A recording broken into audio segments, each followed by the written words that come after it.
होगा। 0 डिग्री से लेकर 7 डिग्री के आसपास जितने भी ठंड के घंटे होते हैं, मान लो वो टेम्परेचर 10 घंटे तक रहा है 0 से लेकर 7 तक, तो वो 10 घंटे आपके चिलिंग आवर पूरे हो चुके हैं। तो जैसा हमारा अलग अलग वैरायटियाँ परफॉर्मेंस देती है, जैसे रॉयल है हमारा ट्रेडिशनली, उसको 1000 से लेकर 1200 घंटे की जरूरत पड़ती है चिलिंग आवर्स की। और जो हमारे स्पर है, रेड चीफ है, दूसरी वैरायटीज है, ऑर्गन स्पर है, तो इसको आपके 800 से 1000 घंटे की आवश्यकता पड़ती है। और जो लो चिल वैरायटी आती है उससे नीचे वाली, जैसे हमारे गाला वगैरह है, तो इसको 600 घंटे के आसपास की जरूरत पड़ती है। एक और भी बहुत लो चिल वैरायटी आती है जो हमारे गर्म क्षेत्रों में लगती है, जैसे अन्ना, डोरसेट, उसके लिए 200-300 घंटे भी काफी हो जाते हैं। तो हमें ये देखना पड़ेगा कि हमारे पास वैरायटी कौन सी है और हम कहाँ किस लोकेशन पे है। जो ये आर्टिफिशियली हम चिलिंग आवर रिक्वायरमेंट को पूरा करने की कोशिश करें, ये बिल्कुल गलत है। ना इससे चिलिंग आवर पूरे होते हैं, क्योंकि जब आपका टेम्परेचर, जो आइस हमारी जमती है वो माइनस टेम्परेचर में जमती है। आप सभी लोगों को पता है, आज के पढ़े लिखे बागवान है सारे, तो जो वो घंटे हैं वो काउंट नहीं होगी चिलिंग आवर में।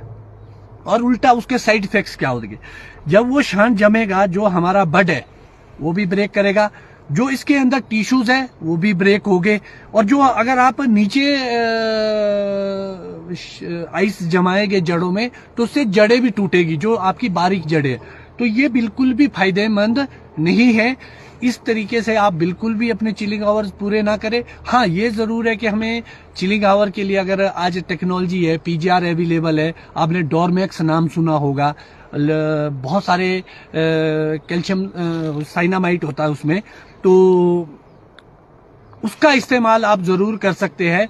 मगर जो हमारा आइस जमाने वाला फॉर्मूला है वो कहीं भी सार्थक नहीं है, उल्टा डैमेज होगा उससे। और एक प्रॉब्लम आती है, जो हमारे फ्लावर है वो अलग अलग आते हैं, बहुत लंबा फ्लावर चलता है और बहुत लेट बड ब्रेक होता है, तो ये भी वहां भी घातक सिद्ध हो सकता है। और जैसा कि आपको पता है कि एक कुदरत का नियम है कि प्रॉपर एक समय के बाद कुछ पौधे ऐसे होते हैं जो 12 महीने हरे रहते हैं, कुछ पौधे ऐसे होते हैं जो डोरमेंसी में जाते हैं।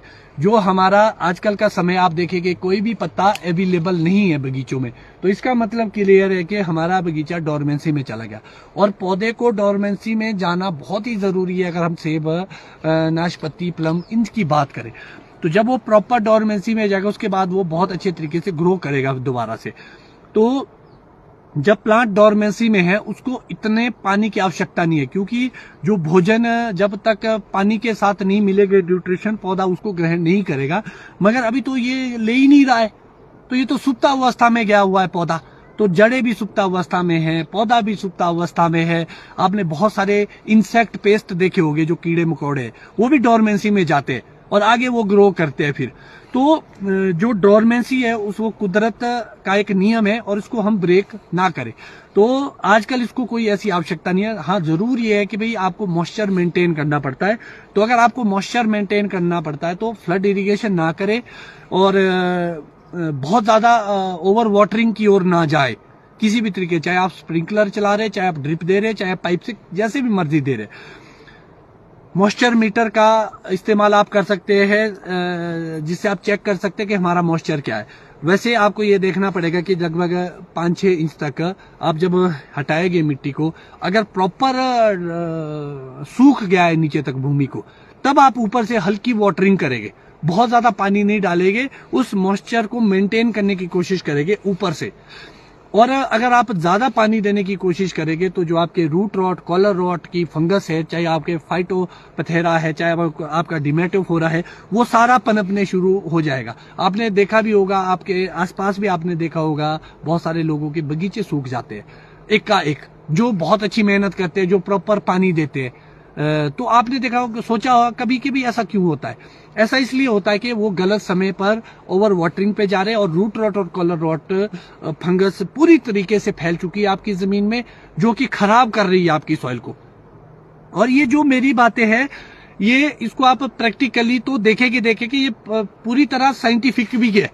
अगर आप साइंस को पढ़ेंगे, अच्छी अच्छी बुक्स को पढ़ेंगे, अच्छी अच्छी रिसर्च को पढ़ेंगे, तो आपको डेफिनेटली यही शब्द मिलेगा। हो सकता है कि मेरा बोलने का तरीका एक साधारण सा हो सकता है और वैज्ञानिक उसमें अलग तरीके का हो सकता है, मगर जो समझाने का मतलब है वो एक ही है कि आपको अपने पौधे को बचाना है। और जो एक कृत्रिम तरीके से आप चिलिंग आवर पूरी करने की कोशिश कर रहे हैं, ये बिल्कुल भी सही नहीं है। आप